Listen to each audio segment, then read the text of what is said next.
Hello welcome to my YouTube channel. ഞാനൊരു IGNOU MBA final year സ്റ്റുഡൻ്റാണ്. അപ്പോൾ എനിക്ക് എങ്ങനെയാണ് ഫസ്റ്റ് സെമസ്റ്ററിലും സെക്കൻഡ് സെമസ്റ്ററിലും അസൈൻമെൻറ്റിന് A ഗ്രേഡ് കിട്ടിയത് എന്നൊക്കെയാണ് ഞാൻ ഈ ഒരു വീഡിയോയിൽ ഷെയർ ചെയ്യുന്നത്. ഇത് എനിക്ക് എൻ്റെ എക്സ്പീരിയൻസിൽ നിന്നും ഞാൻ ഷെയർ ചെയ്യുന്ന ഓരോ ടിപ്സും ട്രിക്സൊക്കെയാണ്. അപ്പോൾ ഞാനിവിടെ ഒരു ഡെമോ അസൈൻമെൻ്റാണ് എടുത്തിട്ടുള്ളത്. ഇതാകുമ്പോൾ നിങ്ങൾക്ക് കുറച്ചും കൂടി ഒന്ന് ക്യാച്ച് ചെയ്യാൻ പറ്റും. അപ്പോൾ ഫസ്റ്റിലുള്ളത് ഇവാലുവേഷൻ ഷീറ്റാണ്. ഇതെങ്ങനെ ഫില്ല് ചെയ്യേണ്ടത് എന്നൊക്കെ ഞാൻ മുൻ വീഡിയോയിൽ പറഞ്ഞിട്ടുണ്ട്. അപ്പോൾ അത് കാണാത്തവരുണ്ടെങ്കിൽ അതും കൂടെ ഒന്ന് ചെക്ക് ചെയ്യുക. അപ്പോൾ നമ്മൾ ഫസ്റ്റ് തന്നെ 2 ഇവാലുവേഷൻ ഷീറ്റാണ് വെക്കേണ്ടത്. ഇതിൽ നമ്മൾ നെയിമും എൻറോൾമെൻറ്റ് നമ്പറൊക്കെ എഴുതിയിട്ടാണ് നമ്മളിത് ഫില്ല് ചെയ്യേണ്ടത്. പിന്നെ അതിനുശേഷം വെക്കേണ്ടതാണ് പേഴ്സണൽ ഡാറ്റ ഷീറ്റ്. ഇതിലും നമ്മൾ എന്തൊക്കെ എഴുതേണ്ടത് എന്നൊക്കെ ഉൾപ്പെടുത്തിയിട്ടുള്ള ഒരു വീഡിയോ ചെയ്തിട്ടുണ്ട്. പിന്നെ അടുത്തതായിട്ടാണ് ഇവിടെ ക്വസ്റ്റ്യൻ പേപ്പറാണ് ഞാൻ വെച്ചിട്ടുള്ളത്. ഇത് MBAയുടെ ക്വസ്റ്റ്യൻ പേപ്പറാണ്. ഓരോ ക്വസ്റ്റ്യനും 20 മാർക്ക് വീതം വെച്ചാണ് ഉണ്ടാവുക. അപ്പോൾ അതിനനുസരിച്ച് വേണം നമ്മൾ പേജുകൾ എഴുതാൻ വേണ്ടിയിട്ട്. പിന്നെ ഇതിൻ്റെ മുൻപ് വേണമെന്നുണ്ടെങ്കിൽ നമുക്ക് ID കാർഡ് കൂടി വെക്കാവുന്നതാണ്. അത് ഓപ്ഷണലാണ്. ID കാർഡ് വെക്കുന്നത് എന്തുകൊണ്ടും ബെസ്റ്റാണ്. ഞാൻ എൻ്റെ അസൈൻമെൻറ്റ്സൊക്കെ സബ്മിറ്റ് ചെയ്യുന്ന ടൈമിൽ ഇവിടെ ID കാർഡ് കൂടി വെക്കാറുണ്ട്. അതിനുശേഷം മാത്രമേ ഞാൻ ഇവിടെ ക്വസ്റ്റ്യൻ പേപ്പർ വെക്കാറുള്ളൂ. അങ്ങനെ ക്വസ്റ്റ്യൻ പേപ്പർ വെച്ചതിന് ശേഷം നമ്മൾ ആൻസർക്കാണ് പോവുക. ഇവിടെ ഞാനിതാ ഈ ക്വസ്റ്റ്യൻ പേപ്പറിലെ ഫസ്റ്റ് ക്വസ്റ്റ്യൻ ഇവിടെ എഴുതി വെച്ചിട്ടുണ്ട്. അപ്പോൾ ക്വസ്റ്റ്യൻ എഴുതണമെന്ന് നിർബന്ധമല്ല, പക്ഷെ നമുക്കൊരു പേജിൻ്റെ കൗണ്ട് കൂട്ടാൻ വേണ്ടിയിട്ടും അങ്ങനെയൊക്കെ വേണ്ടിയിട്ട് നമുക്കിവിടെ ക്വസ്റ്റ്യൻ എഴുതാം. പിന്നെ അതിനുശേഷം ഇതുപോലൊരു ഇൻട്രൊഡക്ഷൻ ഹെഡിങ് കൊടുത്തിട്ട് വേണം നമ്മളിവിടെ ആൻസർ ചെയ്യാൻ വേണ്ടിയിട്ട്. ഇവിടെ ഇപ്പോൾ ഒരു ക്വസ്റ്റ്യന് 20 മാർക്ക് വീതം ആയതുകൊണ്ട് തന്നെ നമുക്ക് ഈ ഒരു ക്വസ്റ്റ്യനെ ഒരു 10+ പേജസ് ഒക്കെ എഴുതണം. എങ്കിലേ നമുക്ക് A ഗ്രേഡൊക്കെ കിട്ടാൻ ചാൻസ് ഉള്ളൂ. പിന്നെ പേജ് കുറേ എഴുതിയോണ്ടും കാര്യമില്ല, അതിൻ്റെ ഉള്ളിൽ കണ്ടൻറ്റ് വേണം. അതായത് അവരെന്ത് ക്വസ്റ്റ്യനാണ് ചോദിച്ചിട്ടുള്ളത് അതിൻ്റെ കറക്റ്റ് ആൻസേഴ്സ് എഴുതണം. പിന്നെ നമുക്ക് പേജ് കുറച്ച് കൂട്ടാൻ വേണ്ടിയിട്ട് കുറച്ചും കൂടി അവിടുന്ന് ഇവിടുന്നൊക്കെ എടുത്തിട്ട് കുറച്ചും കൂടി നമുക്ക് ആഡ് ചെയ്ത് എഴുതാവുന്നതാണ്. അപ്പോൾ ഇതുപോലുള്ള ഇൻട്രൊഡക്ഷൻ നമുക്ക് മസ്റ്റാണ്. ഇൻട്രൊഡക്ഷൻ എഴുതുമ്പോൾ ഇവിടെ ഇപ്പോൾ നമുക്ക് ഈ ഒരു പേജിൽ മൊത്തം കംപ്ലീറ്റ് ചെയ്ത് ഇൻട്രൊഡക്ഷൻ എഴുതാം. അതുപോലെ തന്നെ സെക്കൻഡ് പേജിലും ഈ ഒരു പേജിലും മൊത്തം ഇൻട്രൊഡക്ഷൻ നമുക്ക് എഴുതാവുന്നതാണ്. പിന്നെ അതിനുശേഷം വേണം നമുക്കിവിടെ കണ്ടൻറ്റ് എഴുതാൻ വേണ്ടിയിട്ട്. പിന്നെ ഒരു കാര്യം പ്രത്യേകം ശ്രദ്ധിക്കേണ്ടത്, ഒരു സൈഡ് മാത്രമേ നമുക്ക് അസൈൻമെൻറ്റ് എഴുതാൻ പറ്റുള്ളൂ. പിന്നെ പേജ് നമ്പർ ഇവിടെ എഴുതണം. അതായത് നമ്മുടെ ഇവിടെ ഫസ്റ്റ് ക്വസ്റ്റ്യൻ എഴുതിയില്ലേ, ഇവിടെ നമ്മൾ ഫസ്റ്റ് ക്വസ്റ്റ്യൻ സ്റ്റാർട്ട് ചെയ്തു. അപ്പോൾ ഇവിടെ മുതലേ നമ്മൾ പേജ് നമ്പർ 1 എന്ന് പറഞ്ഞ് എഴുതി സ്റ്റാർട്ട് ചെയ്യണം. അങ്ങനെ അസൈൻമെൻറ്റ് അവസാനിക്കുന്നത് വരെ നമ്മൾ പേജ് നമ്പർ എഴുതണം. അങ്ങനെ നമ്മൾ ഈ ഒരു പേജും പിന്നെ ഈ ഒരു പേജും ഇൻട്രൊഡക്ഷൻ എഴുതിയാൽ പിന്നെ ഇവിടെ നിന്നാണ് നമ്മൾ കണ്ടൻറ്റ് എഴുതാൻ സ്റ്റാർട്ട് ചെയ്യേണ്ടത്. കണ്ടൻറ്റ് എഴുതുമ്പോൾ ശ്രദ്ധിക്കേണ്ട ഒരു കാര്യം എന്താ വെച്ചിട്ടുണ്ടെങ്കിൽ, നമ്മൾ കണ്ടൻറ്റ് എഴുതുമ്പോൾ ഓരോ ഹെഡിങ്സിനും അണ്ടർലൈൻ ചെയ്ത് കൊടുത്ത് ഒരു സബ് ഹെഡിങ് പോലെ അണ്ടർലൈൻ ചെയ്ത് കൊടുക്കുക. അപ്പോൾ അവർക്ക് പെട്ടെന്ന് ക്യാച്ച് ചെയ്യാൻ പറ്റും. നമ്മൾ അസൈൻമെൻറ്റിൻ്റെ ഓരോ പോയിൻറ്റ്സും കാര്യങ്ങളൊക്കെ പെട്ടെന്ന് ക്യാച്ച് ചെയ്യാൻ പറ്റും. പിന്നെ ബ്ലൂവോ ബ്ലാക്കോ ഇങ്ക് വെച്ചിട്ട് വേണം നമ്മൾ എഴുതാൻ വേണ്ടിയിട്ട്. അങ്ങനെ നമ്മൾ കണ്ടൻറ്റ്സൊക്കെ എഴുതി കഴിഞ്ഞാൽ പിന്നെ നമ്മൾ ചെയ്യേണ്ട കാര്യം എന്ന് വെച്ചിട്ടുണ്ടെങ്കിൽ കൺക്ലൂഷനാണ്. കൺക്ലൂഷൻ എന്ന് പറയുമ്പോൾ തന്നെ ഇൻട്രൊഡക്ഷൻ്റെ പോലെ തന്നെ നമ്മളിവിടെ ഒരു കൺക്ലൂഷൻ എന്ന് പറഞ്ഞിട്ട് ഒരു ഹെഡിങ് കൊടുക്കുക. ഹെഡിങ് കൊടുത്ത ശേഷം ഒരു പേജോ 2 പേജോ നമുക്ക് കൺക്ലൂഷൻ എഴുതാം. അങ്ങനെ ഒരു ക്വസ്റ്റ്യൻ്റെ കൺക്ലൂഷൻ തീർന്നതിന് ശേഷം നമ്മൾ ആ പേജിൽ നിന്ന് സ്റ്റാർട്ട് ചെയ്യാതെ വേറൊരു പുതിയ പേജ് എടുത്തിട്ട് വേണം നമ്മൾ നെക്സ്റ്റ് ക്വസ്റ്റ്യൻ ഇവിടെ തുടങ്ങാൻ വേണ്ടിയിട്ട്. അതൊക്കെ നമ്മൾ അസൈൻമെൻറ്റിൻ്റെ ഗ്രേഡിനെ ബാധിക്കുന്ന കാര്യങ്ങളാണ്.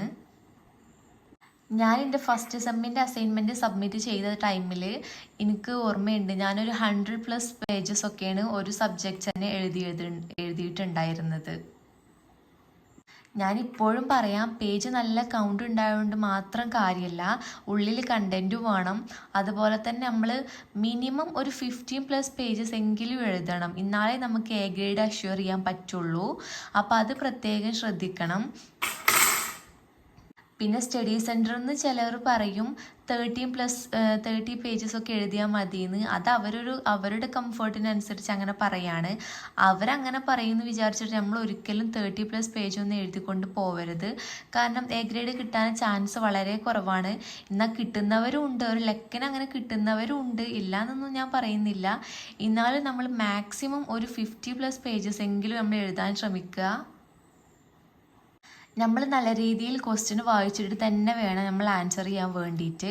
അപ്പോൾ ആൻസർ ഫസ്റ്റ് നമ്മൾ കളക്ട് ചെയ്യണം. അത് നമ്മളെ മെറ്റീരിയൽസിൽ നിന്നോ അല്ലെങ്കിൽ നമ്മൾക്ക് ഗൂഗിളിൽ നിന്നോ ChatGPTയുടെ സഹായത്തോടൊക്കെ നമുക്ക് ആൻസേഴ്സ് കളക്ട് ചെയ്യാം. എന്നിട്ട് അതൊക്കെ ചേർത്തിട്ട് വേണം നമ്മളെ ഒരു ഓൺ വേർഡ്സിൽ വേണം നമ്മൾ എഴുതാൻ വേണ്ടിയിട്ട്. പിന്നെ ക്വസ്റ്റ്യൻ നന്നായിട്ട് വായിക്കണം. കാരണം ചിലപ്പോൾ നമുക്ക് ഇവിടെ ഇപ്പോൾ 5 ക്വസ്റ്റ്യൻസ് തന്നിട്ടുണ്ടെങ്കിലും ഇവിടെ ഇനി 3 ക്വസ്റ്റ്യൻസ് ഇവിടെ എഴുതിയാൽ മതി. അപ്പോൾ അതൊക്കെ ശ്രദ്ധിച്ചിട്ട് തന്നെ വേണം നമ്മൾ എഴുതാൻ വേണ്ടിയിട്ട്. പിന്നെ നമ്മൾ മാർജിൻ വരയ്ക്കുമ്പോൾ പ്രത്യേകം ശ്രദ്ധിക്കേണ്ട കാര്യം എന്ന് വെച്ചിട്ടുണ്ടെങ്കിൽ ഞാനിവിടെ എടുത്തിട്ടുള്ളത് 4 സെൻറ്റിമീറ്റർ ആണ് ലെഫ്റ്റ് സൈഡിൽ എടുത്തിട്ടുള്ളത്. ഇവിടെ 2 സെൻറ്റിമീറ്റർ, ഇവിടെ 2 സെൻറ്റിമീറ്റർ, താഴത്തും 2 സെൻറ്റിമീറ്റർ ആണ് എടുത്തിട്ടുള്ളത്. അങ്ങനെ ഒന്നും ശ്രദ്ധിക്കണം. അങ്ങനെ മാർജിൻ വരയ്ക്കാൻ വേണ്ടിയിട്ട് ശ്രദ്ധിക്കണം. അങ്ങനെ ക്വസ്റ്റ്യൻ ആൻസേഴ്സ് ഒക്കെ എഴുതി കഴിഞ്ഞാൽ പിന്നെ നമ്മൾ ചെയ്യേണ്ടത് പഞ്ച് ചെയ്യുക എന്നുള്ളതാണ്. പഞ്ച് ചെയ്തിട്ട് ഇതുപോലെ ഒരു ത്രെഡ് ഉപയോഗിച്ച് നമ്മൾ നന്നായിട്ട് കെട്ടണം. കെട്ടിയ ശേഷം നമ്മൾ ബാക്കോട്ട് തന്നെ ഇവിടെ കെട്ടാൻ നോക്കണം. ബാക്ക് സൈഡിൽ തന്നെ കെട്ടാൻ ശ്രമിക്കണം. പിന്നെ അത് മാത്രമല്ല, കെട്ടിയ ശേഷം ഇതിൻ്റെ ബാലൻസ് ഉള്ളതൊക്കെ നമ്മൾ ഇവിടുന്ന് കട്ട് ചെയ്ത് കളയണം. പ്രത്യേകിച്ച് ഈ ഒരു കമ്പിൻ്റെ ഭാഗം നമ്മൾ എന്തായാലും കട്ട് ചെയ്യാൻ ശ്രമിക്കണം.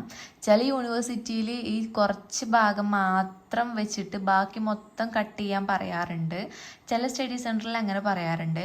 അപ്പം നമ്മൾ അതൊക്കെ ശ്രദ്ധിച്ചിട്ട് വേണം നമ്മൾ അവിടെ അസൈൻമെൻറ്റ് സബ്മിറ്റ് ചെയ്യാൻ വേണ്ടിയിട്ട്. പിന്നെ നമ്മൾ ഫോം ഫില്ല് ചെയ്യുമ്പോൾ പ്രധാനമായിട്ട് ശ്രദ്ധിക്കേണ്ടത് നമ്മുടെ എൻറോൾമെൻറ്റ് നമ്പറാണ്. നമ്മൾ എഴുതിയ ചില ഡിജിറ്റൊന്നും അവർക്ക് പെട്ടെന്ന് ക്യാച്ച് ചെയ്യാൻ പറ്റിയെന്ന് വരില്ല. അപ്പോൾ അതിന് വേണ്ടിയിട്ടാണ് ഞാൻ ID കാർഡ് വെക്കണം എന്ന് പറയണത്. ID കാർഡ് ഓപ്ഷണൽ ആണ്. അത് പക്ഷേ ഒരു സേഫ്റ്റിക്ക് എന്ന നിലക്ക് നമുക്കവിടെ വെക്കുന്നത് നല്ലതാവും.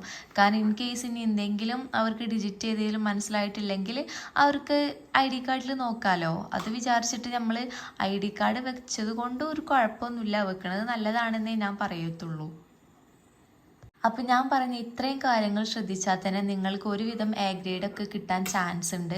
പിന്നെ അസൈൻമെൻറ്റിൻ്റെ ഇമ്പോർട്ടൻസ് എത്രത്തോളാണെന്ന് നിങ്ങൾക്കറിയാലോ. നമ്മളെ ഓവറോൾ ഗ്രേഡിനെ തന്നെ മാറ്റിമറിക്കുന്നത് നമ്മൾ അസൈൻമെൻറ്റിൻ്റെ ഗ്രേഡ് വെച്ചിട്ടാണ്. അപ്പോൾ അത്രക്കും ഇമ്പോർട്ടൻസ് കൊടുത്തിട്ട് വേണം നമ്മൾ അസൈൻമെൻറ്റ് എഴുതാൻ.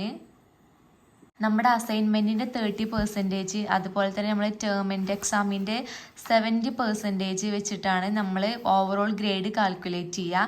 അപ്പോൾ നമ്മൾ മാക്സിമം അസൈൻമെൻറ്റിൽ തന്നെ നമ്മൾ സ്കോർ ചെയ്താൽ നമുക്ക് എക്സാമിന് അത്രത്തോളം കുറച്ച് മാർക്ക് വാങ്ങിയാൽ മതിയാവും.